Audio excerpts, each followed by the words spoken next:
Greetings and salutations. Welcome to the Agora. We are a forum to examine the unexamined life or talk about whatever the heck we decide to throw together on the drive in. We like to call ourselves the place where we talk about all the things you want to but are afraid to. We believe that the questions of faith, ethics, morality, and society are too important to be solved through memes on Facebook or celebrity rants on Instagram. As Richard has clearly demonstrated. Don't do what Richard does and you'll just live a longer, happier life if you do the exact opposite. More often than not. The reason why we have started this forum, why this is something close to the hearts of all of us, is that we recognize we're living in a world that each day makes it easier and easier to avoid anybody who might disagree with your worldview. We live in a world where you can literally pick and choose what news you want fed into your cycle, and pick and choose exactly what friend groups you want to associate with and exactly who you want to be known with. And as a result, we're losing the ability to articulate and defend our own worldview by actually being forced to dialogue and interact with people who might disagree with us. So we believe that true tolerance is not agreeing with everybody else, but in validating their humanity, validating their dignity, and validating that their humanity, and actually respecting them and honoring them in spite of disagreement. And that's why we're here. Just get this out of the house for a couple hours on these lockdown days that we're all facing. By the way, we're hopefully going to be entering phase 2 today, but that darn seafood cannery in Newport had to go and ruin it for all of us. So I didn't read about that. You're avoiding it. There was an outbreak in Newport at a seafood cannery. I guess there's like 130 people that got sick, and there are a couple other outbreaks across the state. So they officially put a pause on all applications because Marion County was supposed to enter phase 2 of reopening today. So, but we'll have to wait another 168 hours. That aside, we have some exciting news to share as well. We are joined by our super special guest today, coming to us all the way from the fine metropolis of Monmouth, the Vegas of the Northwest. I've been told it's been called, like the exact opposite. No, you're right. Oh, really?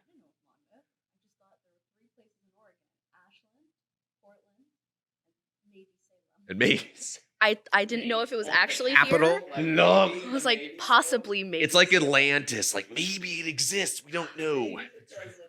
There's 2 Portlands and there's 2 Salems. We just rip off everything. Well, yeah, we take them from the East Coast. We're like, let's not try to think of a new name. Like it works for. That is true. Yeah, let's live up to our name. Anyway, we are joined by our dear sister from another Mr. Rosie here this morning. So. Rosie, why don't you share a little bit about who you are, what you do, and how it is that we sucked you into this experiment? I don't today. think that's how that. I don't No, think that's no, how. I no. think I sucked you in. That okay. So, yeah, fair point. What? I'm pretty. I think I Got this all. pitched more. That's true. For those of you who watch us in anger every week and hate and contempt for the vile, putrid things that come out of our mouths, you have this lady to actually blame for it, and she's going to explain why. Okay.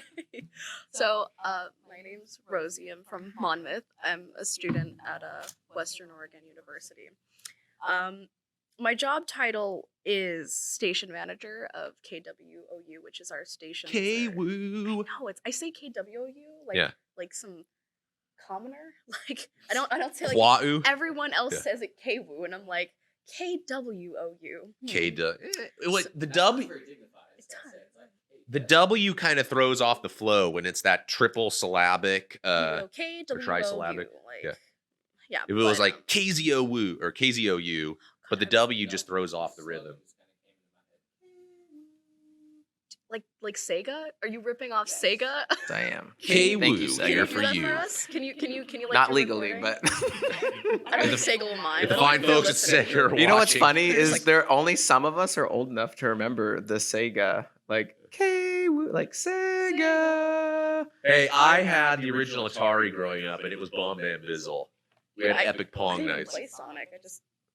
It's just yeah. You know about it Anyway, in go the ahead. lore. Okay, so Anyway, do your I'm thing. the station manager for our radio station, and we kind of met in a weird way. I was it was New Student Week at the beginning of this year. Last year, so September. Wait a minute. Last year. Yeah. Yes. 2000. Quick math. No, it was this year. Wait, last calendar year, this school year. Oh, okay, sorry. last year. Sorry. Way back in Last fall. 2019. Last Last fall. fall. There we go. So PC, we were pre-COVID. we were doing tabling for New Student Week, and I'm sitting there, and Woo TV is yelling and doing their thing as they usually do, going like, join our thing, and KWU and student media is like, we're not affiliated with them. Like, we don't know them. And I was making a joke about like the freedom of speech and how Woo TV doesn't. I don't know. I was making a comment, and Garrett just turns around and goes, "Yeah, we talk about that." And I'm like, "What? Can you do that again? I don't remember the. It was probably more subtle than that. You but- didn't turn around like this, but you did turn around, and okay. you did kind of go, "What's going on over there?" I believe I didn't ear the situation. So I was like, "Oh, like out of politeness, I was like, so what do you guys do?" And you guys were explaining, and I was like, "Oh, well, gee, I didn't know there was something like that on campus." And I kind of felt like this, like a wave of like relief that there was somebody at school who, we could talk about this stuff, because my entire freshman year was me just getting shut down by a lot of professors, and a lot of people saying that the things I was saying in class weren't correct in a very subtle and very professor-like way. Yeah. And I started going to Agora meetings and stuff, and then I was like, hey guys, I have a thing of my own, and you guys were like, okay. And then I was like, do you want a show? And then you guys said yes, and now you guys do shows. I mean, not for We did, yes. not for the last couple of weeks, but I understand why. Lord willing, we will again in the fall, assuming we're all back on campus. But yeah, let's be praying that works out. But yeah, so that's kind of how we honed our craft here, is actually on the fine airwaves of K-Woo. I can't do it any other way now. K-Woo. And we decided to bring it to the big screen, to the fine YouTube channels. Not what we crafted it. We've done this for years and years and years Well, with students okay. and groups. So we crafted this Given them a format. place to have a forum to Yes. discuss everything in life they probably couldn't talk about in other places. And Right. so that's the So I remember what comment that you made, a couple comments you made that really stuck with us, Rose. One where you said that, and you can call me out if I'm paraphrasing you too loosely on this. Sure. One, the idea that you learn more about how to communicate interpersonally from our group meetings and from any of your comm classes, something along those lines. I was gonna say I can either Neither confirm or deny that, com- because the professor that did teach me interpersonal comm was very helpful. But Okay. let me rephrase. Okay. I think that you guys were a nice addition to my Okay. education to help me understand people a little bit more, because I don't think I was very empathetic when I first met you guys. I was very like in my own world. I was like, everyone's wrong and I'm right and stuff. So I kind of felt like you guys were open enough to help me out with that. Yeah, and that meant a lot to hear. And then another one that really stuck with us was when we were talking about tribalism, which is a theme that we come across a lot these days. And where you mentioned that I think your words were, I'm not a Christ follower, but yet I feel a connection with you guys, like I'm part of your tribe. And one of the beauties, again, of the Agora is we can have people of different worldviews, different backgrounds. We share our worldview, we share our faith convictions in a loving and respectful manner. And Rosie and I, we disagree on a lot of things, I'm sure, as far as basic worldview as well. That doesn't mean that we can't have respectful, honoring dialogue. So that was really cool for you to say that while we can disagree on some fundamental worldview issues, you feel welcome and you feel, accepted and part of what we're doing. So it's all based on trust. Like, I think a lot of people just go, oh, you're part of my friend group very easily. Yeah. And there's no aspect of like trust, or there's no trial to become someone's friend. Exactly. It's just, hey, you're my friend because I like the music you like. And for me, that's not how I make friends. I make friends based off of trust, and people stay my acquaintances for a long time before they can really like become my friends. And I would never think that I would be friends with someone who has a completely different religion or a completely different like view than me. Yeah. But what our friendship is based off is trust, that I know that my secrets and my beliefs are safe with you too, and that they're respected in that way. Word there. there's actually a book. It's called Safe People, Mhm. and it's Great written by book. a psychologist. And actually, one of the things he talks about is that the people you let into your life, Mhm. we all know when someone's not safe intuitively. Like if you share information and then all of a sudden they use that information to hurt you or to get you or to come after you, then they're not a safe person. And so, yeah, I think that's the key for everybody is like how to Absolutely. have healthy relationships is, are these people safe? Are they, if I tell them something in confidence, are they going to keep it? All that type of stuff. And so, yeah, it's good to Yeah. know. But you I never think want to that's like wait for them to like hurt you. I Right. think that's Yeah. like my biggest issue is that I never know who's out there to get me. Yeah. I think that line of ambiguity. And isn't it weird that we even have to think like that? Like who's? But I mean, in this Mhm. world of multimedia, like we can leave a comment. It's like people can just go crazy. Or you with can that. say you talk for an hour and have the one thing you say is controversial pulled out of context Yeah. and played for everybody or repeated to everybody. Mm. Yeah. And I think kind of something we were talking about earlier was that so much of the world dehumanizes people, where we Yes. forget that we're talking to a human, Yes. Yeah. and they have value, and they have. So anyway, yeah, we've talked a lot about this stuff Enough of over this the past serious, year sentimental stuff. and stuff, but it's been super fun to have you It has involved been. with all those discussions Yeah. and everything else. So. So hopefully. Sorry, our wise, omniscient, Is that disembodied better? producer Am I Daniel Clear sounding now. is telling us that we're not loud enough. Okay. We call Daniel the wizard because he's like the man behind the curtain. Pay no you attention. I wouldn't like that. call him the I like wizard. that. You'd call him just. Do you like being called Oz. the wizard, Daniel? I just like to call him Oz. Okay, Can I call you alright. Oz? Oz. Just for now, Oz? The great Yeah. Oz. I think You don't have a curtain though. I No. can see you. Maybe if there is we should get a curtain. Yeah. Like sound treating, we should get a curtain. You For can those who just can't be behind hear it. Daniel, he's mentioned that we should get a sound curtain here. Yeah. So, well, If once you're in KWU plain had sight, one, you're not a we'd very good definitely Oz. give if them. if anybody's listening out there and wants to sponsor a sound curtain for our show and a couple more mics and some lighting, maybe a sound cage, some buffering, all KWU this stuff. has tried that. Yeah, we were like, yeah. hey guys, if you listen and you want to donate, crickets. Hey, we're up to 11 whole subscribers as of this morning, so we're Oh. clearly it's a freight train from hell and nothing can stop. I like to say. All right, enough of this sentimental stuff. Let's start out. I have a couple life questions for you that pertain to literally nothing, but I'm curious to get your thoughts on. Two of them. One, it happened to me this morning and it got me thinking. So Friday morning is trash day at our house. I don't know when your guys is, but ours is every Friday. Every day. Every day?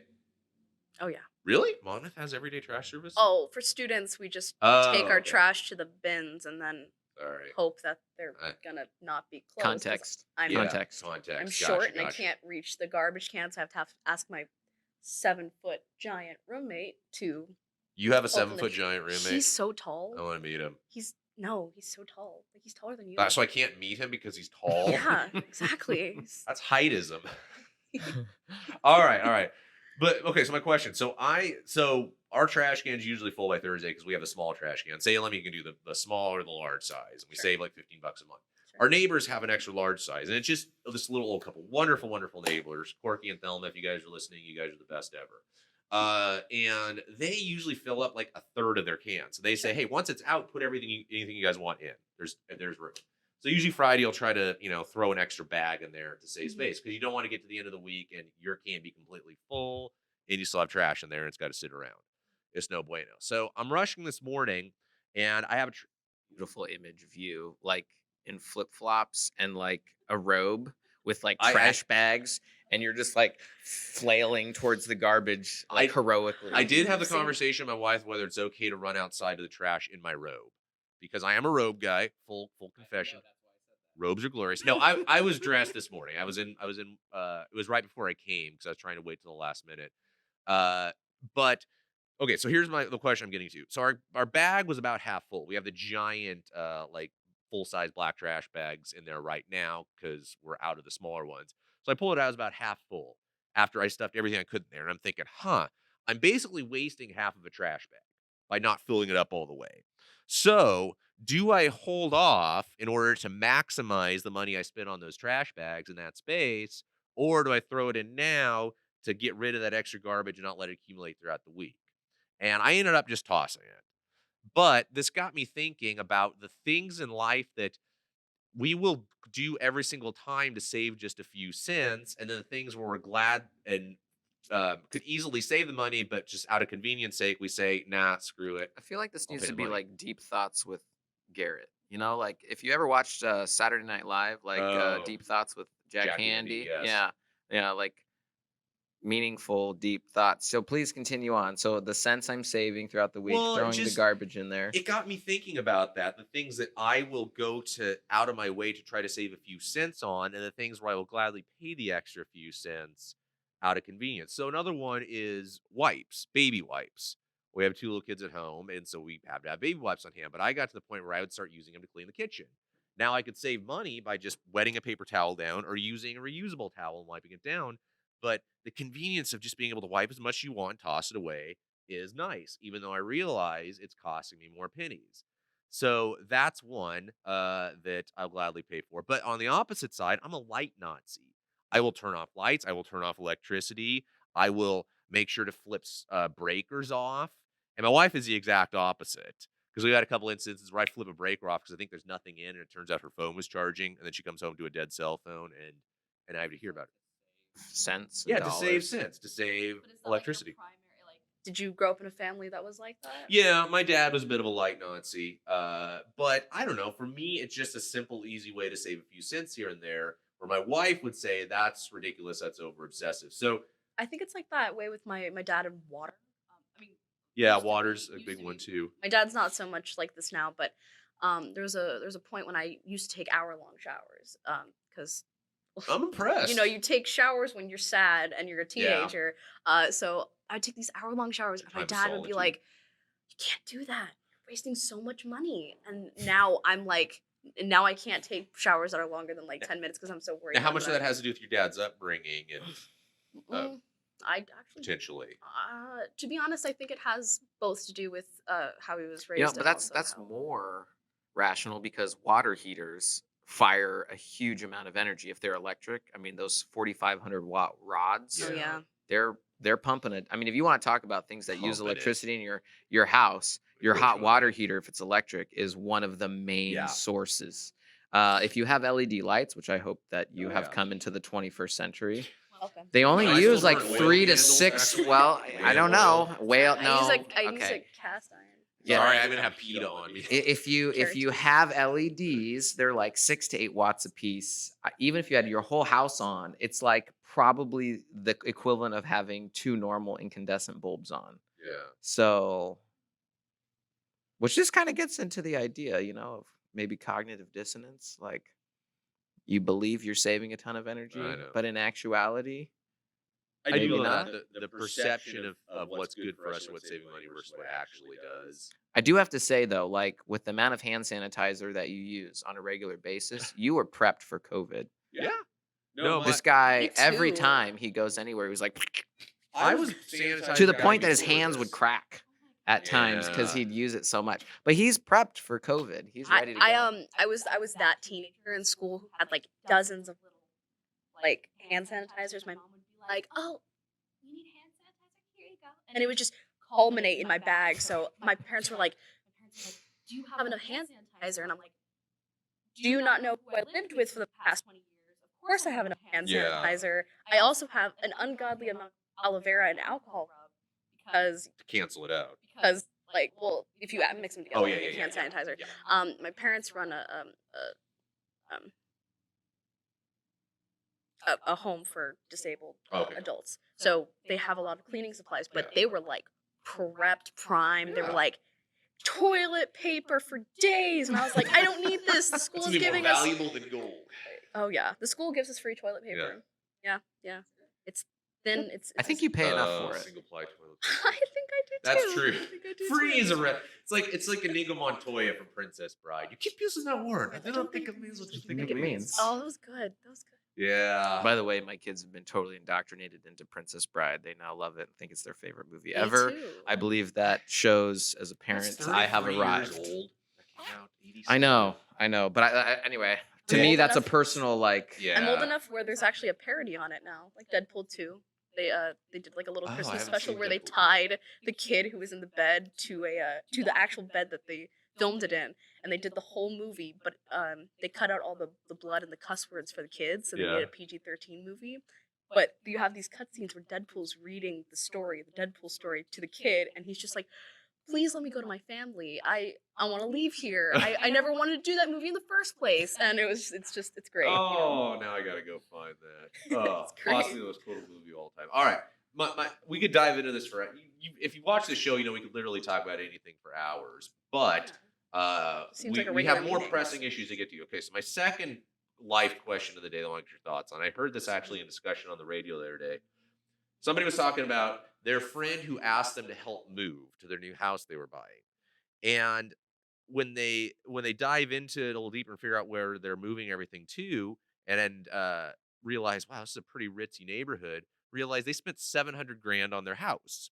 And their question was, if you were buying a house that expensive, is it cool? Is it socially couth to ask your friends to help you to move for free, or are you obliged to hire movers at that point? Like, what's the threshold where you could say, where you should say, hey, if you're buying a house this nice, I don't know, apparently, I'm, oh, my gorgeous It, but that's okay. words and things. Yeah, see, you already just did it. literally like that.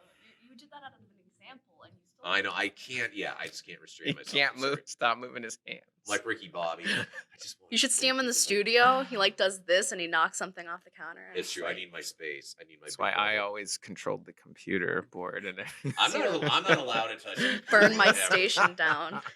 He's a master of that.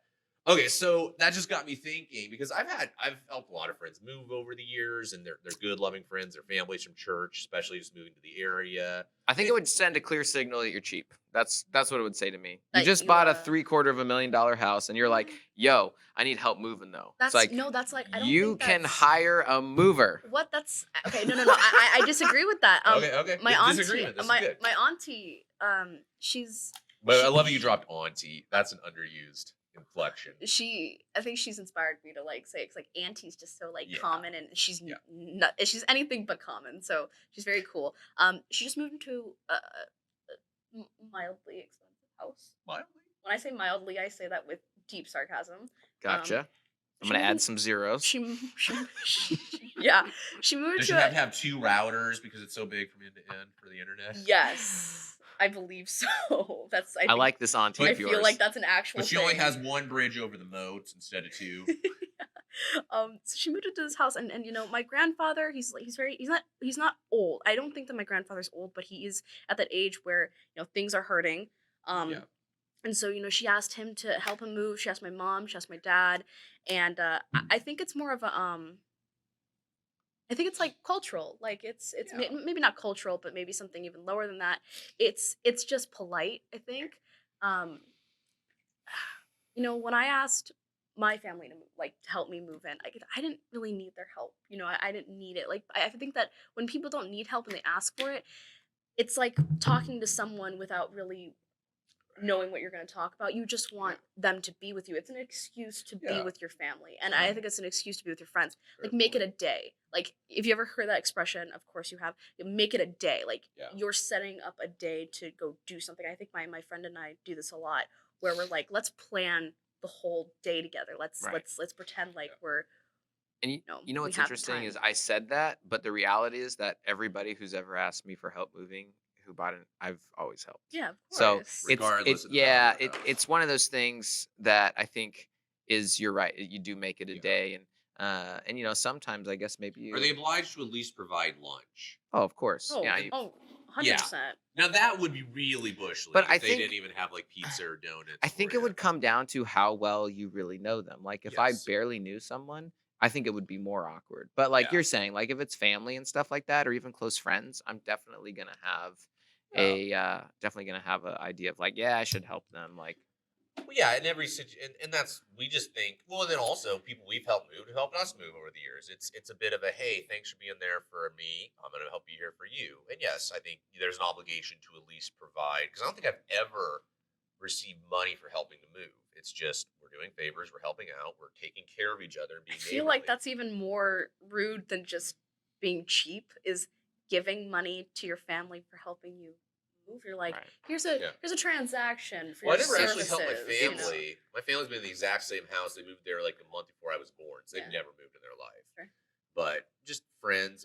And another point I'll make to this is I've always been one to say that perception isn't always reality as far as what you own. Like there may be certain Right. circumstances. Maybe, their house was gifted to. Maybe it was their parents' house and they're moving it. Maybe they don't have a ton of money, but their house is real nice. Maybe they got an Assets amazing are deal on not it because they're short cash. sale. What's it? Assets are not cash. Exactly. Like we have a good pastor friend who moved a couple years ago, and their house is quite valuable for the neighborhood. But what you don't know about that is one, it's very important for them to be close to the neighborhood, close to their physical congregation, be within walking distance, and a place where people can be. So that's one where they can't just go wherever, because you could say, well, go out of town and you can get more house for your money. It's important for them. They have a ton of people over, have a ton of gatherings. They need a big space. It was a short sale, so they got a killer deal on it and had to Right. fix up a ton. And they don't like they drive incredibly simple used cars. They don't vacational. They don't. That's what they spend their money on. So even though you can look at their house and say, "My goodness, that's an expensive house," that's where they choose to put their assets in for many reasons. So there's more to just you have this nice of a house. That means you have this level of living. Like we drove, and Richard can attest to this. We were gifted a Cadillac from my grandpa when he got too old to drive, and people like to rib me as oh, Mr. Fancy Cadillac driver. I'm like, first of all, your minivan you drive, On it, yes, by the the way. engine So it literally wasn't. stopped pumping oil in the middle of I-5. That was a whole thing. I'm like, first of all, it was a gift. I would not go out and buy a newish Cadillac. Yeah. Well, but the other thing is just the perception of like, if you look at old BMWs, they're actually not that expensive. No. But you can buy one, and then as a status symbol, people will think Yeah. that's a lot of Because money. it's a But actually, BMW. older like BMW 3 Series, they're not actually that expensive. They're just really expensive to maintain. When I had friends who drove minivans, I'm like, I blue booked it. Your minivan is worth twice as much as my Cadillac, but it's perception that you're driving a Cadillac, you must be a bigwig.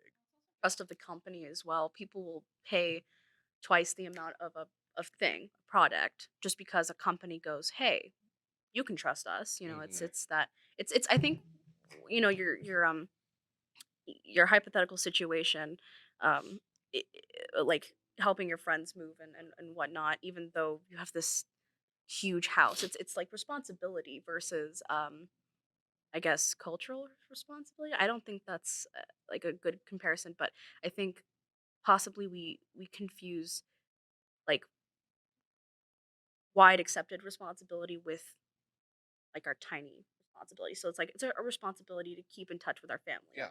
And so of course I'm going Absolutely. to ask you to help me move it, make it a day.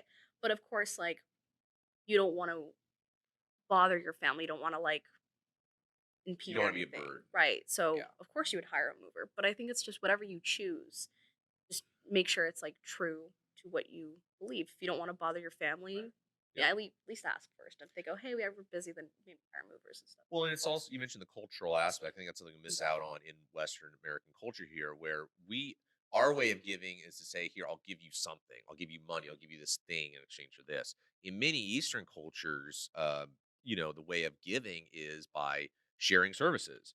Again, you were there for me. I'll be there for you. Is trade. Exactly. I paid my way through undergrad and seminary serving and bartending at a wonderful Mexican restaurant in Vancouver. Shout out Azteca, Manuel and crew if you're listening. Wonderful, wonderful, best boss I ever had. Prior to my work with the current organization I'm with, for anybody else who's listening. Anyway, and it was a great story. I learned a lot about the Hispanic culture during my time there. I was actually the only white server there for a while, so that gave me some unique perspective as well of being the odd one out in a cultural circumstance. And one of the things that I learned from the staff there is that in large segments of the Hispanic culture, and this goes for other cultures as well, you don't necessarily give money to help somebody out. You again provide services. You say, hey, so and so, he is an amazing mechanic. He can help you fix your car, and I'm, really great at building houses. I can help you with repairs or landscaping. It's like this idea of serving one another versus saying, oh, you need help with that. Here's some money, just go hire who you need, go do what you need with it. And so the idea of support looks different in a lot of non-Western cultures. Um, so I think we have lost that sense of just being neighborly by providing acts of service to one another. That sort of communal sense here. I'm not bashing, Western society. I'm not bashing the American way of doing things. I think there's a lot of great cultural contributions, but I think that is one thing that we've missed out upon in the decadence of being the richest nation on earth, in the history of the earth for many years. That because I've fallen into this trap sometimes where it's almost easier to send money than to take my time and go help. Where if you yeah, if you say, "Hey, I need help moving. Can you show up at 7 a.m. Saturday morning and help?" I'd be like, "Here's 25 bucks or 30, whatever." Yeah, and I feel like Go hire I somebody. probably misspoke earlier. I should recant what I said, where I was like, "Oh, I think they were." I shouldn't say that. I think they were cheap, but Yeah. I think it's situationally dependent. I think my gut would be like, "Oh, well, why do you need help?" But for example, I know a friend of Yeah. mine, is in California, and um, the moving company quoted her $10,000, which I was like, "That's absurd Yeah. to pack up your whole Depending on house." how And much so he cash. went down there, and I actually had offered to help. Um, he went down there and moved her up here for like 1,000, Yeah. and so that makes sense. Exactly.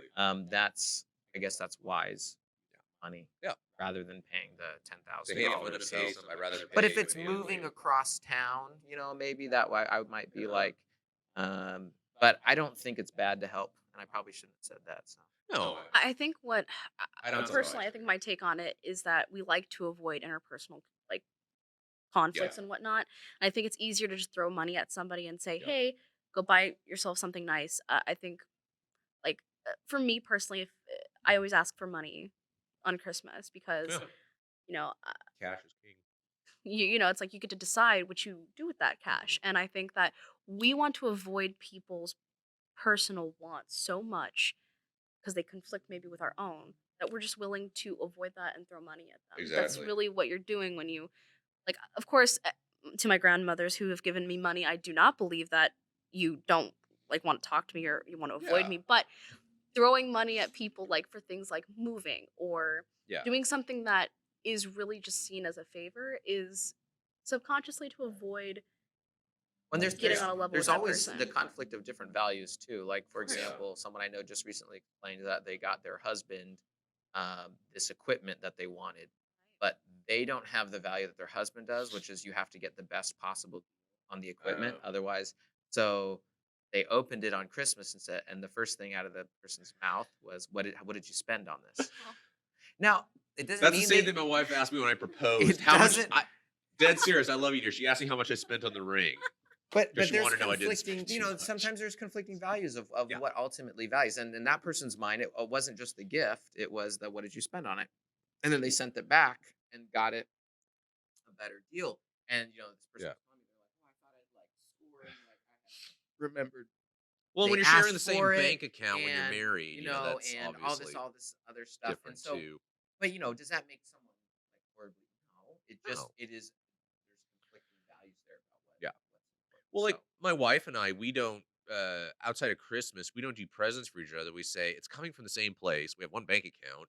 Let's not rob Peter to pay Paul. Let's take the money we would have spent on presents, and if we want to go get something for ourselves, just get it. Or let's put it in and go put it towards vacation. what my Like do parents do. yeah, do an event together. Very healthy. Yeah. Now my wife always has to get something anyway because she's a huge gift giver, gift maker.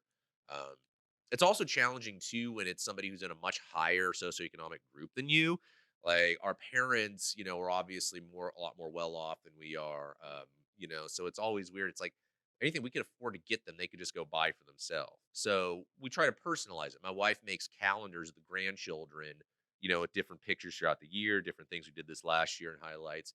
She customizes it and makes them. That's something they can't just hop on Amazon and buy, for themselves. So there's an element of that too of the sentimental, hey, this is something that money can't buy that I want to get you. But those are gonna be harder and harder to find these days. I think I'd like to change my answer. I don't think it's All right, I don't change think your it's answer and then we'll move on to the I don't think it's content of to the day. avoid. I think that as we talk a little bit more, I think it's less about avoiding. I think it's in certain situations, Yeah. things that you just do for family. You know, Mhm. if you're paying them and saying, go get yourself something nice, or you're just kind of avoiding that interaction. I think so. But I'm thinking about all the times that my family has just given me money because they have no idea what I want, and I get that. I'm very hard Exactly. to read sometimes. Yeah, that to me, I think that's the ultimate thing. I think gift giving is really hard for me. It's like a mystery. Unless I Yeah. knew exactly what they told me to do, I feel like I'm shooting in the dark, and then I don't want to commit. I feel like I'm going to make a mistake.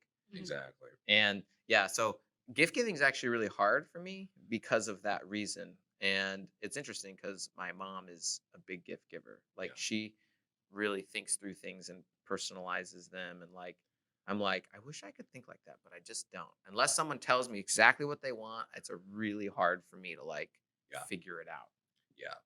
We could dive down this rabbit trail a little bit deeper, but since we're already 35 minutes in and we have less than an hour to go, we haven't even got to the content of the day. Perhaps we should skedaddle on. I need to get an off-topicometer, like a button. We had that with one of our students at our worship gatherings. Yes, we're off topic again. Okay, so Area. thank you. I will So focus. Please you. do. Just smash the Yep, table until we get an uh-huh. off. Don't smash the Yeah, table. and we'll The just mics move will this vibrate. down here. Oh, what could possibly happen? It's Mm, clicked in. lots It of can't things possibly can right. Okay, happen. Almost like there are two phones so on the table. one of our favorite segments on the show, and this actually transitions to it well, Yeah. talking about Western society and Mhm. living in the richest nation on earth. It's what we like to call first world problems. We all have a couple. We probably experience them every day. I experienced one this last week that I realized again I have no right to really complain about. So long story short, I sync my cable remote up to our TV to run it, and somehow it put the so we have a smart TV. So it put the hub in haywire where we would just do the home button on our TV remote, take us to Netflix, who all our streaming stuff that we could access. Not we don't have accounts or everything, but those that we do, YouTube, so we can pull it up on our TV. And when it did that, somehow it threw everything into chaos, and I couldn't access it from the hub. So I basically had to completely reset everything, and it actually took. It was quite this endeavor. Press buttons. Yeah, I Stuff had to to do. press buttons, re-enter, Like a lot of buttons. a lot of buttons, and you know how hard And you it had is- to remember the things that you did on those Yeah. accounts, like your username and your password. Yeah, like I don't remember any of my passwords. Well, some of them were my wife's emails. So I had to Cat figure out- meow 7894834, something like that, right? Yeah, and then you You can had to stop, remember, and then you remember Password? which one you put to which one, and where did the capital go? Yes. Yeah, these first world problems. Seriously. Well, and having My to heart type goes out to something you. with I the just want TV you to know. remote, we had to do it one at a time, and you I had to know. scroll up, and then if you press the wrong one, and that got me thinking of I have this magic box that I can access all my streaming services I want. The fact that we even have streaming services at our fingertips, and I was getting frustrated because I had to press a bunch of buttons to reset it, and and this gets back to the things we gladly spend money on. And there's a lot of things my wife and I are incredibly frugal on. One of the things that we agree is we'll pay a little bit because we still have cable. We haven't cut the cord yet, and I know, and I envy that. For me, it would have to get if you're talking about like 15 to 20 bucks a month we save, which is about what it is for everything we would still want. For me, it's worth it for the convenience of having it all in one location versus having all these different streaming services together. Generally, I know you're a big sports This guy, so That's my thing. If we're Yeah. the light bulbs, but Really? he gets really depressed well during sports season, yeah. especially if his teams aren't and we doing haven't well. had any. I haven't had anything It's to be so I depressed wonder if about. your mental health is better. Are you That's okay? another Do you need first to world talk? problem. No, golf came back yesterday. Well, that's good. No fans on the course. Wait. Yeah, no. You spend hours partaking of golf. Oh heck yes, I do. What's wrong with golf? Come on. What's wrong with golf, Richard? What's Are wrong you with golf? are you racist against the Scottish? No. Should I wear a kilt in here next week and see? I feel like it's Vegas watching golf? pool. Like yes, Flames? I feel like golf is a highlight sport. It's Oh. no. Like I'm not gonna waste 5 hours of my life watching a tournament. Okay. I want the highlight 15-minute version where they're like, look at this unbelievable You see shot. Richard's Look at how they. efficiency. He Come- lacks No, patience. You it's- lack patience. It's not just a No, game. basketball is a game No, of no, no, back and no, forth. no. Like you're on your seat, I you think don't it's know what's gonna love happen. basketball. It's Like, not just a it's- game. It's strategy, yeah. yes. Okay. Imagine tag, professional tag. Mm. Professional on the tag. ocean. Professional Now- dodgeball. Now slow it down. Let's lower the standard, It's- shall we? No, professional tag is actually kind of dope. Oh, I know you know because That you elicited kn- a reaction. I heard the nose flare over there, and I Please. know you've seen it. No. It's awesome. If you just slow it, it's like golf. It's strategy. You have to know what your move is. Like Like you have No, this is like imagine professional the chess. mental. Professional tag would be like professional chess. Okay, not fine. Like Professional golf. chess. I don't see chess as a Golf is just sport. a really, it's not bad. It's like, it'd be cool to watch it in person, but I would personally never sit down and dedicate like 3 hours to watching the Masters tournament. I would go, what happened at the Masters tournament? Give me the recap in 15 minutes. Thank you. And see, again, it's not. I saw the awesome shots. It was great. It was cool. The most exciting thing I think about sports is the two scores at the end, who won, who lost. No, It is a no. box score guy. I'm not No. a sports person either, but I think my family, my So dad's is sides this. of the family, is really passionate about Right. golf. So I have to be No. in a way. Another rat. Disc golf. I'm totally like all in on disc So you golf. watch That's professional awesome. disc golf. Disc for hours? golf. Yeah, because I can do regular disc So golf. you and it doesn't relate- cost Wow. a ton of money. It's the It's same like with- I can play basketball Yeah. at any time of the Wow. day. That's one of the reasons I think it's one of the most popular sports. People can relate to it. Well, see, Although I play a can't lot of relate to golf, being so awesome LeBron James and jumping like over Yeah, everybody's really. head and dunking on them. If you believe Yeah. you can do it, you can. No, You could do or it. Just get taller. I'm gonna mess up his name, and I'm Greek. Antetokounmpo. Antetokounmpo, like the guy Giannis. can just like I can't relate to that, but I can relate to playing basketball Yeah. regularly. Like everybody can There- do it. To There's some an element of that of it's so hard to relate to that because it's not something you can possibly even comprehend. golf ball, 300 yards, but just can't. If you practice. If you I practice probably hard. could, but it's like, nah.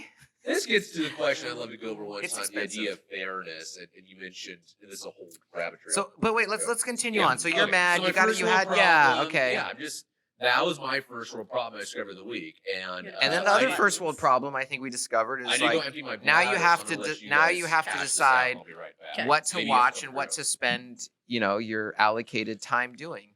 And I think the first world problem that I see as a major first world problem is that we can do more with our time than there is time to a lot to do. Can you? Oh yeah, Can you say let's that ag- unpack that. can You want me you- to say it again? It- I'll say it 5 times fast. Well, no. Do you mean like no, just say it again real quick because I think I know what you're talking about, but I'm not ready to like. There is more to do with our time than there is time to do with it. Yeah, you lost me again. There is more to do than we have the time to allot to do it. All right. That's the simplest way I can think of saying it. So you could watch everything in the world. Think about YouTube. YouTube is an endless pit. You get in God, there, yeah, it and you're is. like 5 hours later, like, how did I? You're watching end up- Game Grumps, you fall asleep, and then there's some Right. guy. There is more Teaching you how to pick up cats. consume Mhm. than you could possibly have time to consume it. Mhm. I don't like. I would. So that's a first world problem. Like we're constantly on the verge of like, where do I spend my time? What's quality time? And I say screen time. I mean, these are first world problems. I think of people who scroll through. I mean, I don't do this, but people scroll through Facebook and they're thinking like, who do I need to unfriend today? Who should I do this to or whatever? And it's like, I wanna have real relationships with people, like imano amano, talk it out, all that type of stuff. So those are all like kind of first world problems that I think we deal with that probably other people, those aren't the life decisions that they're making. Environment. That size with Garrett's remote issue. That's Oh, of course. deeply troubling, and we should I all mean, shed a tear. I think I had an issue yesterday. I was putting up my fairy lights, and my command strip kept falling off, and I got frustrated. But thinking about how people have it worse than me doesn't help. I think a lot of people think that their issues are like when I think saying something is a first world problem is kind of. Oh God, that does sound kind of weird to say. I don't want to say it's disrespectful, but it's like you're not taking into account why it frustrates you. You're just saying, "Oh, it's an issue that nobody else has, so it's not an issue." It's like me putting up my fairy lights. It's like I didn't have an issue with the command strip. I had an issue with the fire safety. It's like you have to think about why it's an issue to you, and your button. My Hi. button. Yeah, your button my button issue. issues. Your button issues. Is Your that an easy button. I think it. Yeah, it's time. But Right. It's also time. It's like you're like my time is being wasted by such a small thing because in your head that this is not important, and you're like my time is being wasted. Where, oh my God, my hands are. I put Well, it's my not, hands- you'd rather waste it in the way you want to waste it. Right. It's like I can I waste it feel in a way like that brings more pleasure to me than fiddling with buttons. in Yeah. my life, I mean, Garrett, you shared a very personal story about this. I'm not going to share it for you, but you know, the whole idea the next day you woke up and it was like the most beautiful day Oh, you've ever yeah, seen. yeah. So, Most I fathers. do think that there's context Yeah. puts things into perspective, I think. And so, like, you're right. I'm not trying to just invalidate all first world problems, but I do think that, you know, when we want to talk about issues that are like really, really important to us, sometimes the broader you go in looking at the world in the context, the more it puts things in the right perspective. Sure. And I think Yes. context is so important. And so I think we half-heartedly joke about first world problems because it is easy for us to forget Sure. I mean, there's what, 350 million Americans now? 330, 330. give or take. Yeah. There's like 7 billion other people in this world Of course. who have all sorts of different things that they're engaging with. Do you know And- we're the third most populous nation on Earth, though? But I discovered random.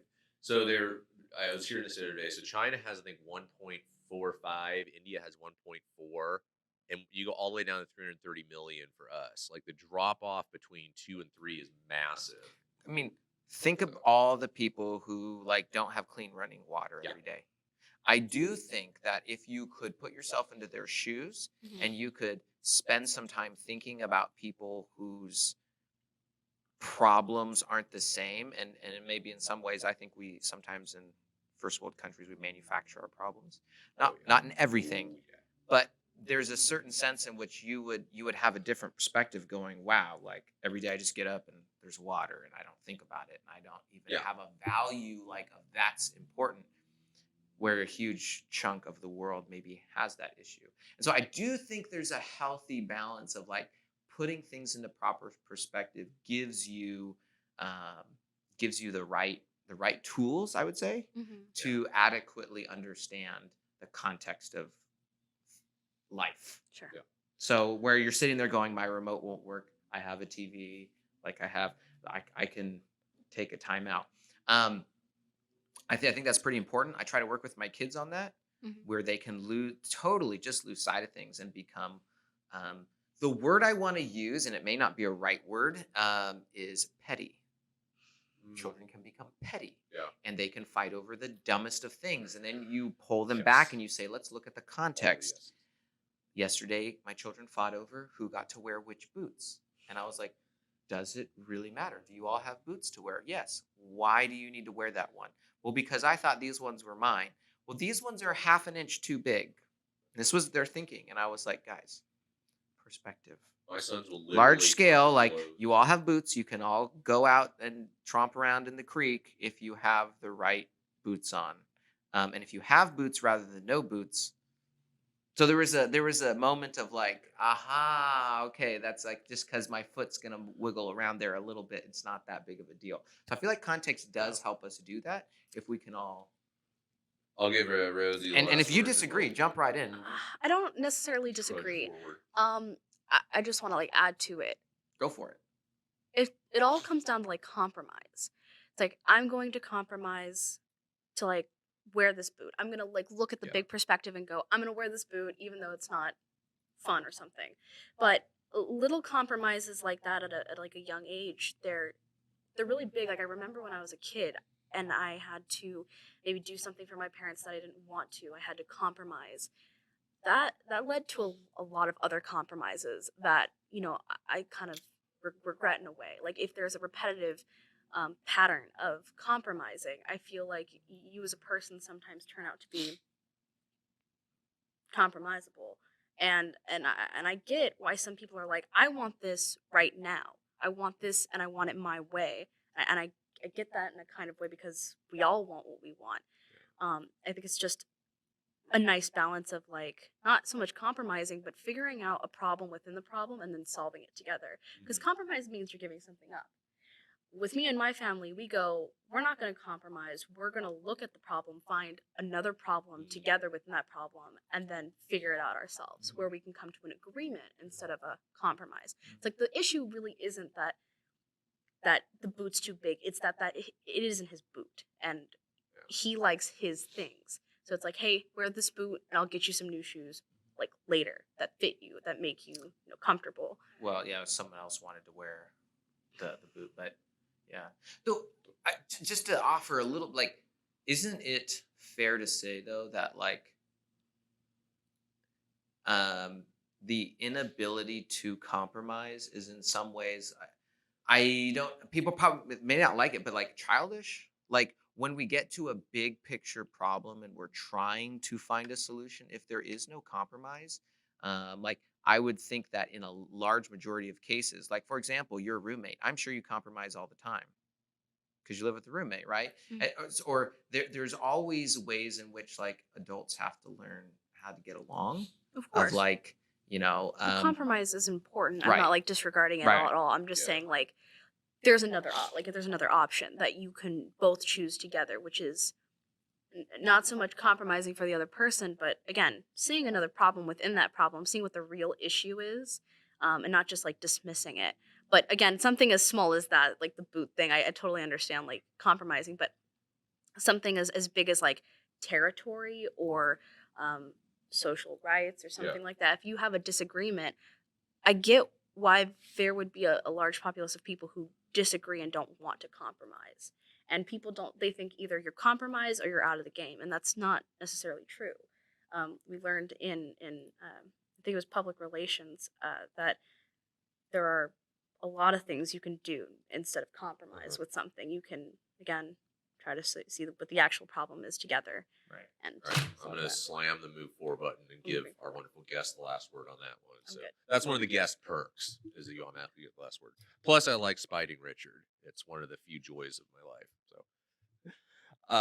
So we're going to jump ahead here because we do want to have sufficient time for our question of the day, which we are building to, I promise. But I also want to talk about our cliche of the day that, uh, again, for those who are familiar with the work that we do here, we always say cliches aren't cliches because they're not untrue. It's cliches because they're incomplete or they try to take a nuanced, complicated situation and oversimplify it. And that's exactly what we're against is this oversimplification, putting everything into this one perfect box where it isn't necessarily that you can have a little bit of column A, a little bit of column B. So cliche I was thinking about today, I've heard this one a lot before. And there's a lot of good intention behind it. And uh, growing up in the church, growing up in the Christian faith as well, and studying and being in the ministry for many years now, something I've heard a lot of mentors and a lot of people say is the idea that people don't care what you know until they know that you care. And what they mean by that is, and there's again a lot of truth behind this, is that you can come with facts and information and present to somebody why you should believe this or why what you do believe is wrong, why what you're doing is wrong, and you should do this instead. You should eat this instead of that because of X, Y, and Z, because it will, help you to live longer, because it will give you more energy, because it will do, all these magic things. But the idea is, unless you've established, we have a phrase called putting credits in the bank. Unless you've established that you have their best interest looked out for, that you're doing this because you love them and you care about them and you want the best for them, unless you've established some sort of personal investment within them, they are so disinclined to listen to your information, to listen to the facts and the data that you might present. Very true. Yeah. Yeah. I have an issue with that. Like, if there's not some sort of like link of trust within you're the group of trying, like, Exactly. we learned about this in persuasion as well. It's like with rhetoric, the first thing you do when you're addressing an audience is showing them that you care, Yeah. showing them that you empathize with them, or showing them that you're on at least some sort of level with them that they can relate to, because people Yes. will not listen to anything you have to say unless you have their best interests in mind. And I think that's, you know, what a community does. They have everyone's best interests in mind because, you live near them and they affect Exactly. you. People won't listen to facts if, Mutual interest. it's like I have a friend who won't listen to, actually, they're not really a friend, they're more of an acquaintance. They won't listen to anybody who isn't from America. So like they're like I don't listen to any I don't like no philosophers, like no teachers, no doctors. And he's like, Unless they're American. unless they're like, and it's South America and North America as well. Oh, it's, okay, it's, gotcha. including, Gotcha. but The they're like, Americas. if they're not from here, then I don't want to hear it. It's like, It's like, and I wondered why he always mentioned that. It's like maybe he doesn't think that somebody on the other side of the ocean doesn't have his best interest in mind, which, but I think that's an extreme What if it was an extreme American case. living abroad? Just blow his mind. I think he'd literally just blow up. I think his brain would literally I'm explode. American, but I'm not in America. That's a nice paradox. I'd like. Or what to if it was a address. foreign national living? What if it was someone from Egypt living in America? Well, I mean, so Americans. I mean, again, you got to define. You got to pin them down on that. Yeah. So I do. Yeah, I think that we put these categories up and say this person is somebody who has my interests looked out for, shares my interests. I'm going to be inclined to listen to them. And there is an element where you have so much data that's out there. You have so much information. We are inclined to look and say, okay, I believe this person actually cares about me and wants the best. So I'm going to even subconsciously be biased to what they're saying, even though it might not line up best to the actual facts or actual data. And I think this is true. And again, when we share information, the purpose of groups like the Agora, of the personal engagement, the work that we do uh, in ministry, and particularly with college students, is the idea that we want to demonstrate to them that we do care about them, we do have their best interests looked out for, to where they say, man, if this person who clearly loves me and cares about me is telling me I need to reconsider this, I need to think about X, Y, or Z, maybe I should do it. Even if I don't quite understand it, I don't understand necessarily everything they're saying, but I understand they love me and they care about me. Now, the danger behind that is you can also use that for evil, where I mean, that's how cults flourish. Again, Yeah. I'm pretty sure every politician is well versed in. I'm rhetoric. one of you. Yeah, and it's like, no, you're not. I'm gonna wear a flannel shirt and khaki pants and go You're in one my of us. commercial and buy You're- groceries at the local hardware store to demonstrate that I'm an everyman. As long as you own Columbia, you're my politician. Am I right? It's like it's like there's a law in the state of Oregon that if you're an Oregon politician running for office, You have to own a hydro flask. You at least have to own one bar of soap that has been handcrafted by somebody under the age of 40. And you have to own. Don't hate on Columbia the gear. handcrafted soap. Well, I'm not hating. That's good and stuff. you have to believe that Sasquatch is real. Yes. Even if Wait, he's not? exactly. He's the ultimate social distancer. Yeah. He's just always so Yes. he's just a forest agent. It doesn't matter if he's real. If he's real to you, that's what It matters. just matters if he's real in your heart. Exactly. So, Richard, while you were doing whatever it is you got up to do, I don't even want to speculate. Very I was gonna- happily, and I was like, is he done? Well, you were looking at your screen.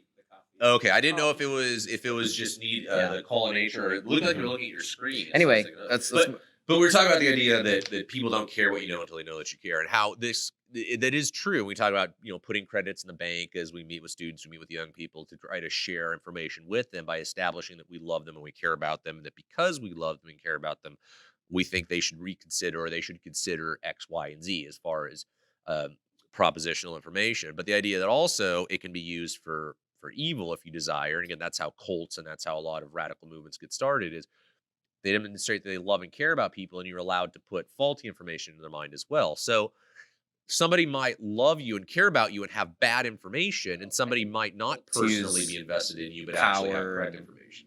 some other things like Oh, yeah. one of the key, I think the long-standing tradition of if you want to know if you're in a cult, try to get out. Yeah. See how easy it is to leave. I think that you're talking about like mainstream cults that are like a cult that by definition is just a secretive religious group. But I mean, I think what you guys are talking about is like those cults that are mostly just for profit and for one person. Yeah. There are some cults in the United States and other places in the world that aren't necessarily sinister or bad. Yeah. It's more the idea of, or any group, whether it's a religious worldview, but it's a group that A tyrannic religious group that's Yeah. small. or And so, a and religious. so but- what was the point of bringing this up? Well, just the idea, because it's something I've heard over the years that it's more. It's almost they're saying it's more important to show that you care than have good information. That people will listen to somebody who shows that they love and care, even if they have not as good information. And my point is that yes, but it has to be both. You should also strive for the Well, best possible information. And what does Yeah. care look like? I think right now in Yeah. our society, some people interpret caring as literally just whatever I posted on social media, you repost, and that shows Yeah. that you actually cared. But you weren't there when I moved, or You weren't there when I was The hurting. digital currency You is the term. and so like what do we Likes. value? Like, do we value the idea that somebody's going to be there for you when you're actually hurting, Yeah. in spite of you agreeing or not agreeing? Like, I think that's I think we talked about this last week, but the idea of like, are you going to be a good neighbor to your neighbor Yeah. only because you agree with them, or even in spite of it, because that's what neighbors do? And I think that gets to the heart of the message. I do think it's true that people in general don't care what you know until they know that you care, but I do think there's limits on that. Like, I think everyone's heard it explained like this: like, you're a Lego block and you only have so many attachment points. Right. Some people can handle a whole lot more than other people can, Right. and so there is. And I think I personally picture you as that pirate Lego. some of reason. those attachment points are taken up by social media. Right. I really do. And Some, and I'd say the majority in a lot of cases. and there becomes this, I don't know if I'd call it false reality, but there becomes this idea that, well, I can't tell you how many times I've talked to people who post something on social media and then I have a really long, engaging conversation with them, and it's like, why did you post that? Because I don't actually think you're in alignment with it. But there's all these other things that go along with that. So We learned in information communication with my professor, Dr. Good, that there is a second life that we lead on social media, and I just forgot what I was about to say. Right, it denies us self-reflection because we want other people to do that for us. As somebody who's been online for a very long time, I lack a lot of self-reflection because I just expected my friends to take one good look at me and go, you know so much about me, you make your assumptions and I'll take them. Because on social media and on the internet, it's like you'll tell everybody like your major secrets. Meanwhile, they don't even know you have a dog. Like year two, they're like, "You have a dog?" And they're like, "Yeah." It's like, I knew that you used to wake up in the morning and drink coffee because not to wake up, but to to feel something in the morning that's sensory. But I don't know that you have a dog. That there's like stuff like that, and we Or put feel that as though we know responsibility. somebody because we see them on social media. We feel as We though put we that know. responsibility on dozens of strangers, and Yeah. take 'em. I wondered if there might be some research regarding this, but I've wondered also if social media isn't a pretext to a false reality about ourselves because it only involves our thoughts. And so I don't know if that's true or not, but it's something I've wondered about. Like, the idea about like what we do on social media is only like, since it's a lot about like only the thought and not the, like, what we're doing right now is dialectic, right? We're sharing ideas, thoughts, and you figure things out by going back and forth. It's the original Platonic method. Thank you, Plato. And as you study philosophy, Another you're dead going to Greek learn guy. about the dialectic method in Plato's discourse. But that social media lacks that. Just like when you have a thought, there's nothing to check it or nothing to like come up against it. It's just the thought itself. And I wonder if social media isn't like a vehicle for those kinds of things, where just the thought gets going. Yep. So 100%. Well, it's still that I've heard described by debaters before that anybody can give a great presentation in a debate. The question of your skill and your worth is, can you survive cross-examination? Like, you can get up there and have two opposing sides of a debate. Does God exist? Does he not exist? And you can have, or which book is correct, which version of his revelation is correct, whatever it might be, whatever you might be debating. And once I can get up and they can just blow you away, because again, it's their monologue or echo chamber where they say, I have everything and I'm going to nail this guy down. But then can it survive cross-examination when the other side starts asking you questions as well? Or does it just sound good when it's a one-way discussion? I think it's like that with social. Of like consistency and validity. I mean, I think sometimes social media deprives people, as I said last week, of the opportunity to do the thinking themselves. Exactly. So like having a coherent, which nobody does, by the way, just no surprise. Even I don't. We try to have coherent worldviews, but we are always going to have something that's incoherent. Yeah. And I think that's the hard part about social media, is that it doesn't allow you to do the thinking or to process the information in a way. It demands things from you right away. Well, So I have more respect for people, even if it's a viewpoint I completely disagree. And I try to avoid social media like the plague. Again, if you noticed, it's kind of a theme here. Unfortunately, for my work and for a lot of the work we do, it's a necessary evil for something. So I do have to have some branches of it in order to communicate. And it has its purpose, certainly. But when I do get caught, diving into it, I say I have more respect for people who at least will give their original thoughts versus just clicking a meme and reposting. Or who will actually abstain Yeah. to think.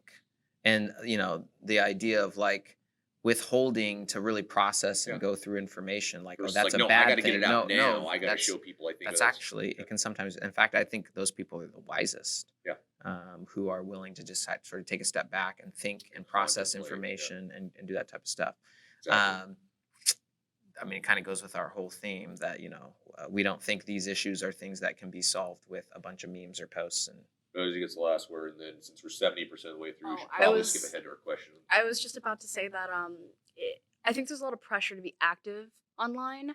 Like there's all these memes that are like there are like two people in this world. There are consumers and active consumers, people who give, and it's like you're so pressured to make that post to like there's a lot of people who like me. I just watch online. I rarely post anything. And again, social media conflicts with my work. It's like I need to post things, but I'm so like not. I'm like an 80-year-old man trapped in this 20-year-old girl's body. I don't know how to use Twitter. I don't get it. I don't understand hashtags. How are you only supposed to do like 128 characters? But like people are like hashtag, hashtag, hashtag, and I'm just sitting there like I don't know what to do. So yeah, thank you for the last word. You are most welcome. So I'm gonna pull an executive action here, and we're gonna go ahead and skip our viral exam of the week, which was the new normal. So we'll get to that eventually. This idea of what does it look like? What will the new normal? Yeah. People saying let's not get back to normal. Let's create a new normal. And again, there's some good elements to that, some bad elements. Was the old normal all bad? Should we completely throw everything out? Anyway, that's for another week. But since we have 22 minutes left, I want to dive into our question of the week. And I got a feeling we can carry this into next week if we really want to. But it's this idea, do two wrongs make a right? So speaking of cliches, and the concept of this is that if you have been wronged or if a group has been wronged, it's okay to do something that in a vacuum would in of itself be a wrong. But if you do it back in order to right a wrong, it becomes a right. It's a broad understanding. And in our climate these days, I think that this idea in certain camps is getting more and more acceptable.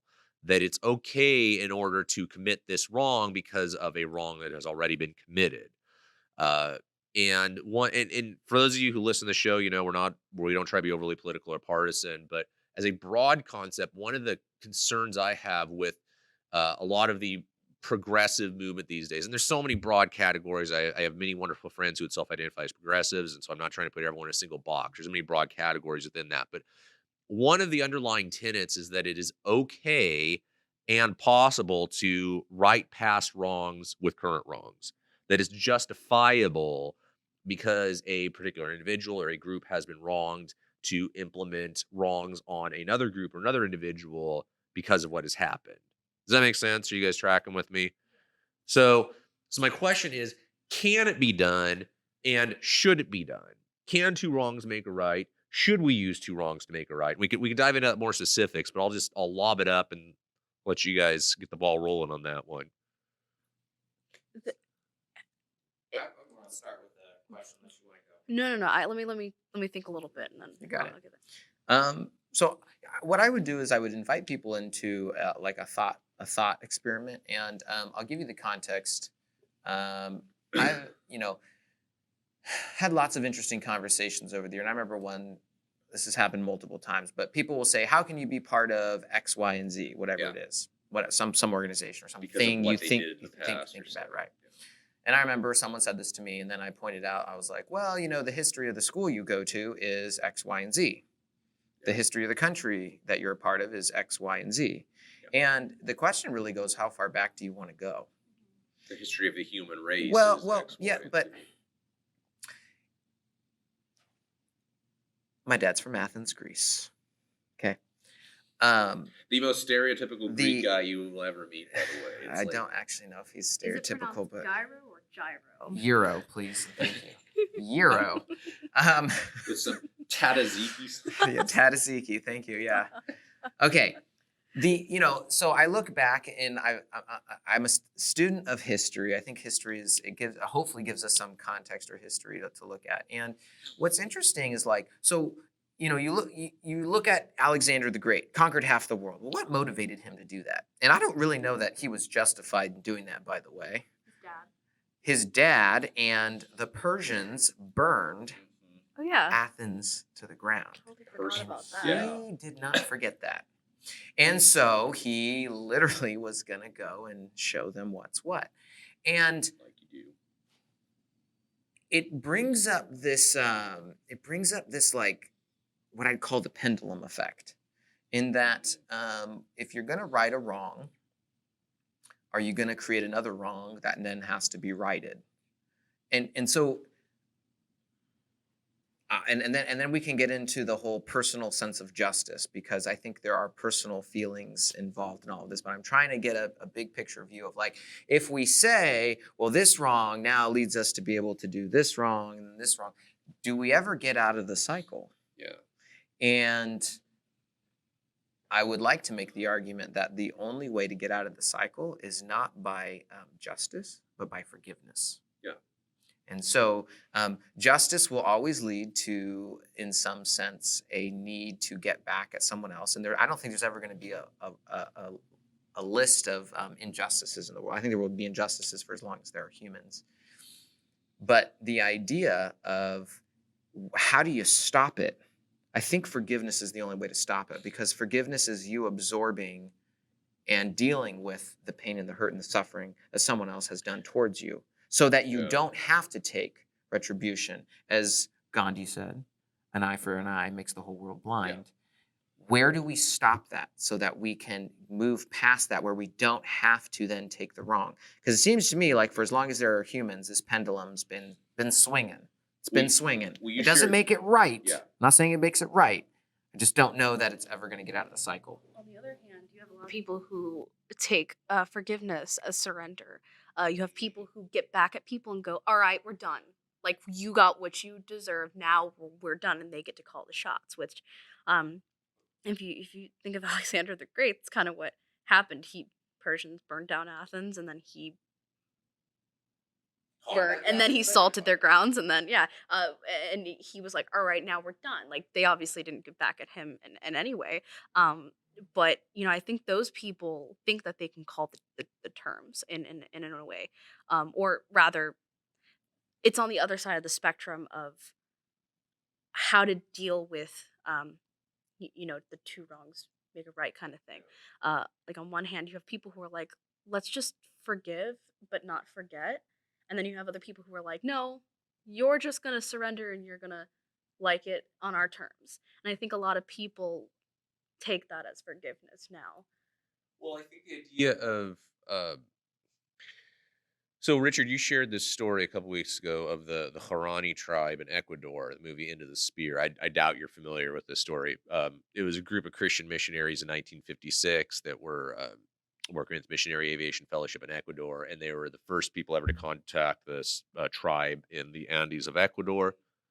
Jim Elliott, Nate Saint, the whole team were down there. And anyway, they ended up being murdered on the shore of this river by the local tribe. But through their interaction, it opened up the door for missionaries to be able to go in eventually and connect with them. And they ended up becoming Christ followers. And by doing this, they were able to break the cycle of retribution, because they didn't have a concept of forgiveness in their culture.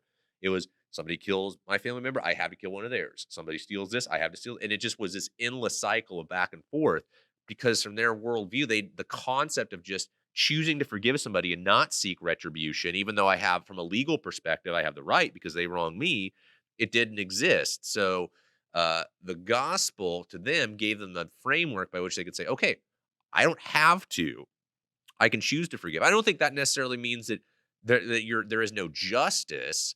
There is no seeking to right wrongs. There is no seeking to compensate. So, for example, if I if I am, up in a building and a crane falls on me and I have massive injuries sustained, and the company that made that crane that put it up there was clearly negligent in the wrongdoing, I file suit to seek direct compensation, say, okay, my medical bills are this much, my lost work is this much. The idea of that is one thing, but the idea of because a crane fell on me when I was little and caused this damage to my body, that I want every crane maker in the world shut down and cranes should never be used again, because those are two separate concepts of the actual person who has wronged and saying this person should be called to compensate for the damage they've caused to this person or to this individual or to this group, versus be, you know a broader sense, or punishing the people who actually didn't directly contribute to it, but because they're associated with X, Y, Z based on their class, their nation, and in many cases, unfortunately, their ethnicity or skin color is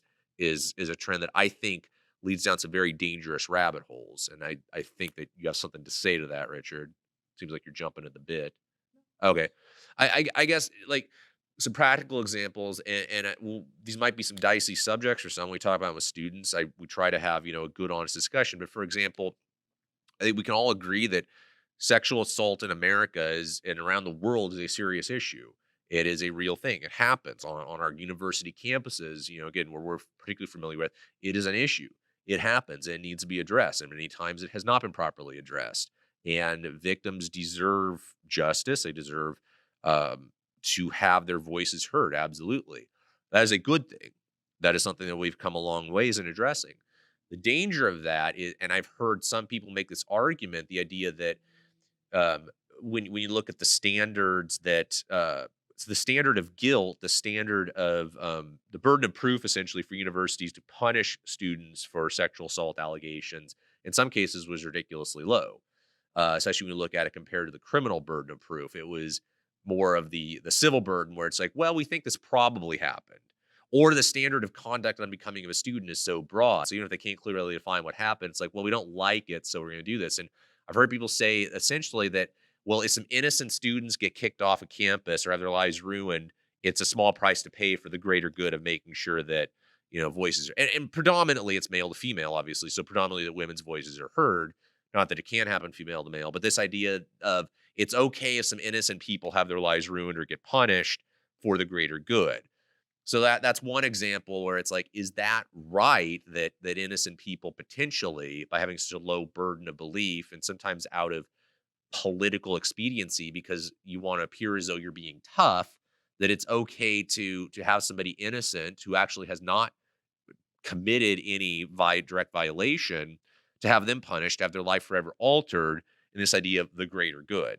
And another example I have, and I'll turn it over to you, is with in regards to and this is something that Richard has a personal story as well, if you want to share, regards to child safety. Nobody wants their kids to be more safer more than me. Um, but I'm also realistic and realize sometimes where we look for danger isn't exactly where danger is. Like the idea of stranger danger is way overblown. It Not only 9% of all crimes against children actually happen by strangers, 91% are people we know. So rather than looking for strangers on the playground, we should be keeping a closer eye on our relatives or those we know. Anyway, but we were at a class one time on it was called Darkness to Light, and it was eliminating child sexual abuse. And again, wonderful, wonderful thing we should all want to fight for. I don't think there's anybody who would disagree with that. But I did have the question. I asked the people from the organization. I don't want to even say the organization because it's a wonderful group and they do a lot of great work. But I did ask them this question on two separate occasions. I said, I'm just curious, if we think that somebody is doing something to a child and we make a report and we call you guys up and we say, hey, I think this might be happening, and you go and investigate.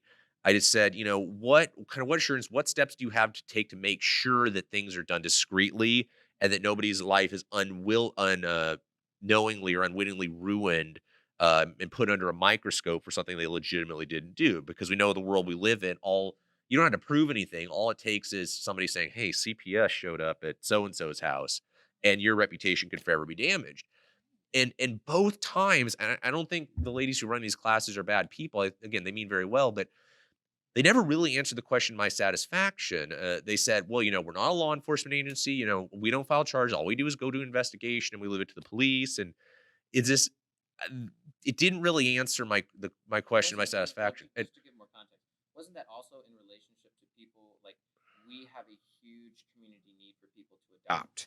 Your question was related to them about what assurances also are there for people who are going and doing the hard work of adoption and making places for these people, that there's some safety that they nobody can just willy-nilly just accuse them of things. No, it wasn't specifically in relation to adoption. We kind of talk about that a little bit more. That was the one that I remember you. Oh, okay. No, that was a different story. But then, and I'll wrap up with this and get your thoughts. And then somebody who was a good friend, again, a good friend of mine, wonderful person. I don't think they made anything by it, but they made the comment of saying, well, I'd rather, call on 10 innocent people if it turns out to be nothing, if it saves one child from being abused. And I get the sentiment of that I don't want to see one child suffer sexual abuse either. But that's a dangerous, slippery slope to say, well, I'm just going to throw 10 accusations out there and, cause 10 people to have to go through the pain and aggravation of this when in some cases, maybe they legitimately did nothing wrong, you know, in the odds that it might save one child. And I think that that's a dangerous, slippery slope to go down of using these wrongs in order to make a right. So I've said enough. I'll turn it over because I don't want to make this be a monologue, but I don't know if you guys have specific examples of that or what you think about the idea of using two wrongs to make a right. Yeah, my family again, social care work, and me, I'm a mandatory abuse reporter, and I have to tell my friends that, and I think there is we have a very vague view on like what good and bad is everywhere. Like maybe just in America. I can't speak for the other countries, but I think that one for one we don't look at mental illness as something that should be looked at because a lot of the times I think that when a crime is done or something is done, it is due to a mental illness. It's due to something not being turned over. It's due to a rock not being turned over and not being looked at. We tend to avoid situations and we tend to just throw people in jail or throw people under the bus because it's a lot easier than looking at the real issue. If It's attacking the symptom versus the disease itself. right. And so, at school, I had a friend who said that, like I want to die. I had to report that. Like that's something that at the time I thought that was my duty. It was my duty, and but she wasn't helped at all. Like she was just berated with questions, and there was nothing. There was no. Hey, how do you feel? Are you okay? It was, how are you being treated at home? Who did this to you? There's always someone being like, who did this to you? And it's like, no one. It's like I did this to myself, and it's hard to ask those questions because we don't want to ask ourselves that question either. We don't want to. We always want to put the blame on somebody else. Not this isn't to say that um you should blame yourself all the time, but I think that with our country and how we look at justice, it's very backwards. We'll put 10 people in jail for a child. We'll look at those 10 people and we'll be like, we won't even ask, are you okay? You know? Keep going if you want to. No, I don't want to cut you off. I think I got it. I'm just saying like it's what we're willing to do. Like we're not even ready to address what we're willing to do. We haven't. It's been like I haven't seen a single case where that's just like that's solid, where that's just out in the open, where we actually figured out something and we did justice by it. I don't see stuff like that anymore or ever. Yeah. So I don't know if I have specific examples that I wanted to talk about, but I do want to just continue down the road of the concept of I think every person, like if you're listening to this, you have a decision to make about how you want things to be handled. And I think there is a time and a place for justice. Don't misunderstand. But I do wonder if the tit for tat, which I think if you are a student of history, you look at it, you're going to see cultures, people groups, tit for tat, tit for tat, tit for tat. And I'm convinced, I could be wrong, I am convinced though, that the way in which you stop for the tit for tat, the way in which you get past the this wrong, because inevitably that person's going to feel like they were wronged, and then they're going to want to get the person and it creates a cycle, is forgiveness. And I just want to come back to the point you made earlier about, forgiveness is viewed as weak. I understand that that's how people view it, but I don't actually believe that that's what it is. I think that forgiveness is one of the hardest, most powerful, most difficult things that a person can do, because it's like this: if you back into someone's fence but you're not driving your car, you're driving your friend's car, and then you backed into their fence, your neighbor's fence, and the neighbor comes out and says, well, who's going to pay for this? Well, is it the person who did it? Is it the person who owns the car? And so there's this question of, well, I want to know who I need to get. Whoever in that situation chooses to pay for the fence is owning the cost of it. So let's say the person who owns the car says, well, that person not only did that, but they also hurt my car, but I'm going to choose to pay for it. This is, by the way, this is a true story. The question comes down to who's going to pay for it. And I think that forgiveness is an act of paying for something. And I think it requires an immense amount of, and the interesting thing, and we don't have time to get into all of this, but if we look at the psychology behind some of these things, I think the way that you get people back into relationship with one another, where you get communities back into healing and trusting each other when there's distrust, is through the acts of forgiveness. It's through the acts of realizing, I don't know if I should, I should. Do it There is or don't.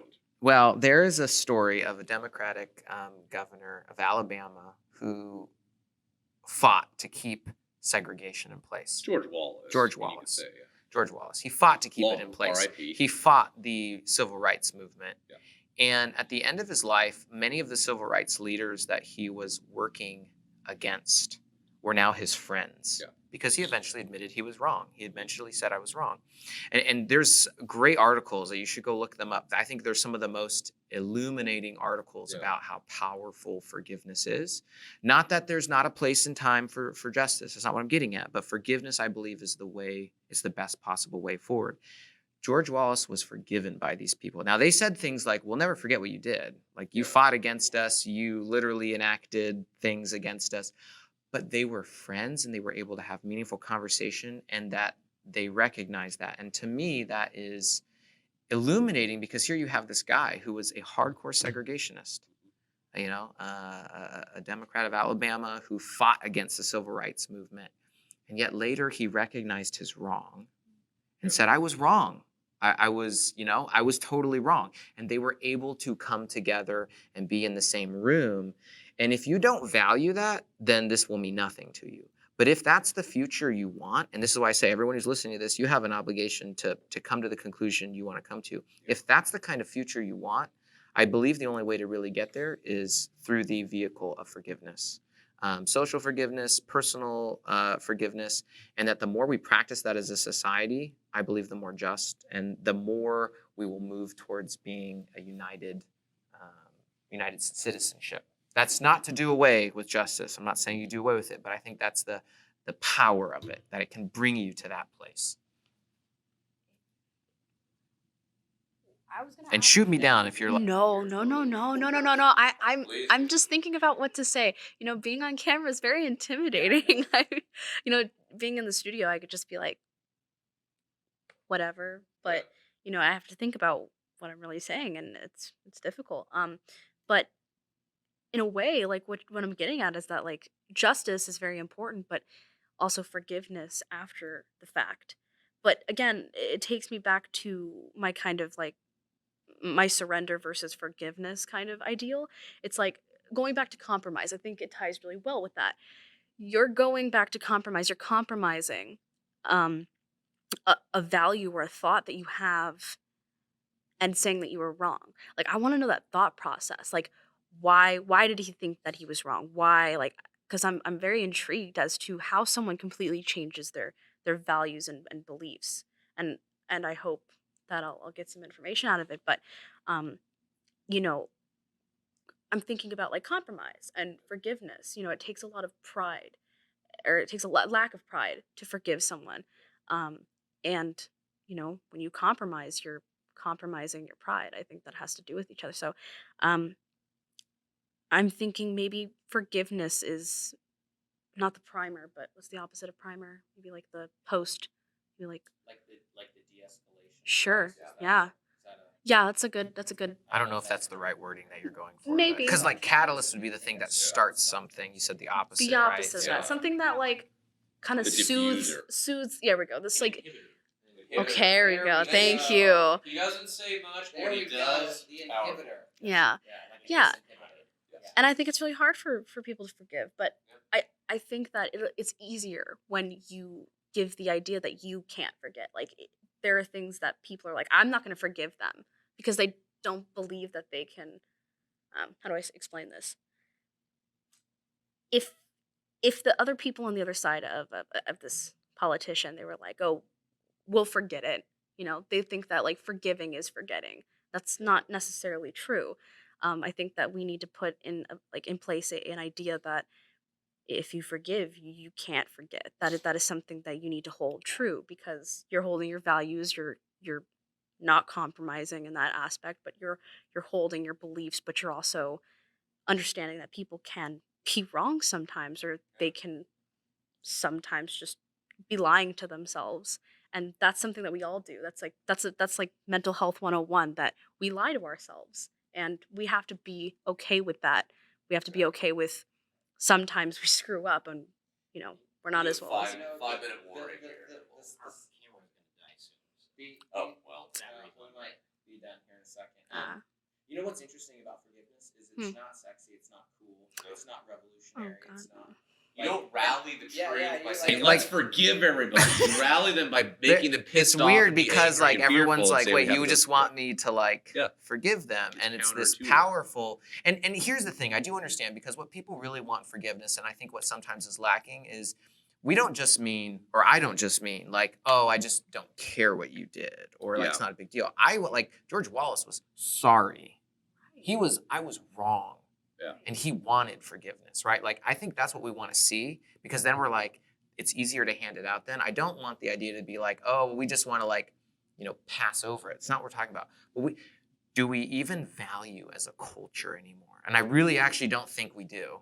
I don't think we value as a culture. It's weakness. Like we Yeah. see it as, Right, as weakness. Well, and again, it's not flashy. If you rally people and say, these people are all against you, and we have to seek justice, we have to seek retribution against them, it fires people up. Again, Right. picture, you've seen Braveheart. Have you guys seen Braveheart? Yeah. Movie? Yeah. With Mel Gibson, the William Wallace Scholarship. The scene where he's riding on the horse, he's rallying up the troops, saying, we're going to go fight for our freedom, we're going to right this wrong, we're going to fight this injustice. Imagine if he's saying, we're going to ride out and forgive the English for everything they've done. Exactly. That doesn't win you But seats you know in the what? box office. Go look up what South Africa. Africa Yeah. did after apartheid. Well, Nelson Mandela. Nelson Mandela did forgiveness. He tried to Yeah. heal. Like didn't work out perfectly because we have people involved. But it's hard because it's the like least cool option on the table, right? Where everyone's Yeah. like, no, this Well, is not cool. Like And he, it doesn't rile Also, anybody up. cancel culture, like just butts head with forgiveness. Like can't possibly. we're gonna ruin your life. Right. First of all, you're never you never can. Publish everything. About you, tell you you're awful. Everyone should ignore you. Exactly. Right. I think also Get a job again. never ever, and Can't most possibly make one mistake. same with like whistleblowers. Yeah. It's like I think it's just made it a Well, little bit more apparent. And Cancel culture actually removes the ability for anybody to progress as a person. exactly. It's like, Yeah, let's you not can't- allow them the chance. Okay, wait. to So let grow. me repeat that because people probably Oh, couldn't yeah. hear that. Daniel said, cancel culture removes the ability for anybody to ever progress in their life Amen. because they can never make a mistake and then come back from it. I'm going to quote you on that if that's okay. But it is the great It's quotable. And that's dehumanizing people, It is. like thinking that none of us can make mistakes. Well, in back, I know we're running low on time, but just I love your Nelson Mandela reference because what it's interesting is you look at those two examples because he took a ton of flack from the black Africans in South Africa who said, no, we want to punish the whites for what they did to us. We want to punish them for all these things. This is our chance. We got the hammer now. Let's swing it. And he had the balls to say, no, we're going to live peaceably. We are going to work together to build a better South Africa. And he took a lot of flack. And what's interesting is just to the north of South Africa is Zimbabwe. And what's lesser known is in 1981, so prior to Mandela coming to power, Robert Mugabe became the first black president of Zimbabwe, since the colonial era. And he took the opposite approach of, we are going to punish the white farmers. We're going to seize their land. This is our country now. And you just look at the quality of life in the two nations and, just the massive government corruption, human rights abuses you've seen in Zimbabwe versus South Africa, which is becoming one of the most stable, developed countries on the African continent. Not that they're, said without problems. Every nation in the world is, but the idea, the path of forgiveness and bring people together. That's the issue. It's that every person has a decision to make about which one of the ways we make the highest value. Exactly. I personally think if you take it's a tit for tat game, nobody wins because it's going to go on and on and on. And and the wrongs sometimes only just get bigger and bigger and bigger until they can't be. I mean, and so the question comes like, do we do we honor this idea of forgiveness, which I think is powerful and freeing for individuals. And I would get away from this idea of like, that means weakness. That means you are forgetting. That means that there was nothing ever done wrong. There's nothing. Well, Nietzsche believed, just whoever has power is the one who's right. Exactly. Which, in a very practical way, he's kind of right, but but in a closed universe. It would just be so nice if we could have those conversations. You know what's interesting is I remember one time a long time ago, I think I posted that story of George Wallace, and nobody shared it, nobody retweeted. Like, I'm not on Twitter or whatever, and I don't do anything on social media anymore. But like, nobody did anything with it because it was like, oh, I can't touch that. I don't know what to do with that. But it was like this beautiful example of how like people of varying backgrounds and disagreements could actually come together and unite. And I actually still believe that is wholly possible. Absolutely. I do. I believe it. I may be naive. Well, you are naive, but for other reasons. Thank you. We're over here, and we could talk about this for many hours, but I want to give Rosie the last word. Hopefully we haven't scared you away and you're willing to come join us at some point again. Locked in my house for 6 months prior COVID because I'm an introvert. But yeah, I just that's just my life. Dude, no, I'm losing my mind. I haven't seen my friends in a year. Tons of people I know who are introverts are like, no, I need people now. Like, This is awful. Do you think that like once this is all over, all the introverts will just I hope so. why? I love introverts. I love how like they could just sit there and listen. They're very like mindful. I don't know. It'll be I guess I wish we had time to discuss the new normal. Again, it's just the dive number into of that next week. blocks you have that you can handle. Sometimes introverts just have less Lego. But they handle those blocks. Legos. God, they I'd love to handle. talk to you about that. We had like a whole class. Can we please talk about that? Like, can we have a second show talking about? I'm ambivert. I hide when things get rough. I smell a future topic. Okay. Well, unfortunately, the day is getting short. So, yes. Close us out. Close us out. Yeah, close us. Do you want a last word? Any shout outs? Inspirational messages? No. I mean, but thank you guys for having me on and everything. If you want to tune in to KWOU in the summer, you're not gonna have any shows, but like, it's. Oh, actually, we're doing a Wrong Place, Wrong Time tonight. So that's basically all of our DJs get into a Discord call and we all talk over each other, and then that's a show. And we're gonna post it tomorrow at 12 o'clock tomorrow. We're gonna have a little thing. But if you want to follow us on Twitter, I'm pretty sure you can just KWU at KWU online. We'll send a link out when we put the YouTube video up here. And, for those interested in the podcast, Oh Wise Oz, it will be dropping at 5 a.m. on Monday morning. Is that right? Got an East Coast time slot. We got to get it at 8 o'clock for the East Coast listeners that we have. Oh, it is? Okay. So if you're just dying, hit that alarm clock, wake up at 5 a.m. this Monday, and you'll. Daniel just said something really interesting you didn't hear, but I promise it was good. Yeah. Anyway. Hey, All right. if you learned anything from today, consider forgiveness. That's what I'd Yes. say. Consider it. It works. It's an option on the table.